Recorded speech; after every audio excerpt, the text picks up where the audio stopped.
In my dream, I was heavy at first, heavy as one of the massive rocks that made their rough stair steps down the cliffs on the island to the sea. I felt the weight of me sinking into the earth, and it was as if I would sink forevermore. But then I changed. I became buoyant, immediately, fantastically buoyant, without any weight at all.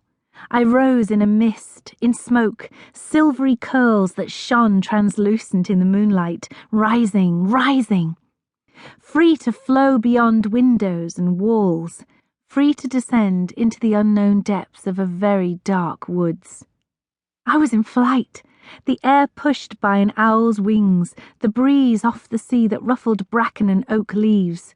I could go anywhere, high or low, or as far as I wished, but what I wished was to float through the open door of a cottage nestled in those woods, a place that was also dark, also unknown. In the cottage was a bed, and in the bed was Jessie.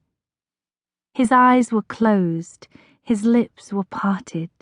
I sank closer to him, to the heated contours of his uncovered skin, his chest, his shoulders, up to his peaceful face. I touched him, and his hands lifted to touch me back. He inhaled deep, and I became the oxygen that nourished him. I was inside him. I was outside him.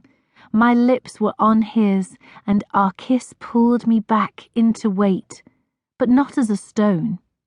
As me, as Lora with Jessie in his bed.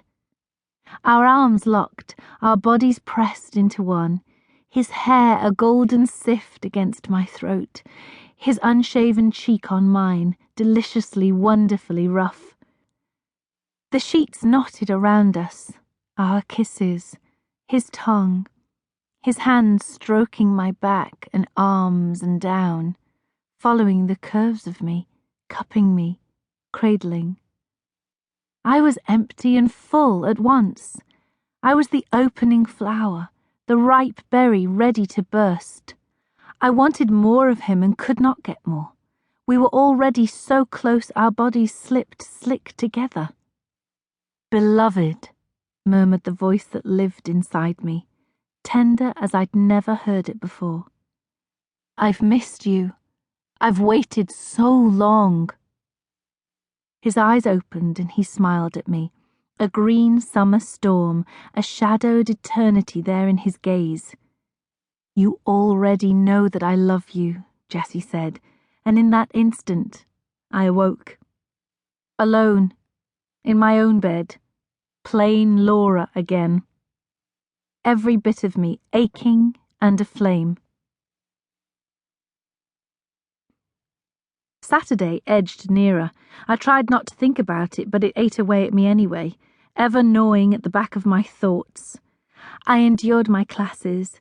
Monsieur Vachon had decided that since I was something of a prodigy, it would be his duty to deconstruct me, to take apart my talent piece by piece until he could reassemble it into a whole that better reflected him. In other words, he was forcing me to learn scales, to read music.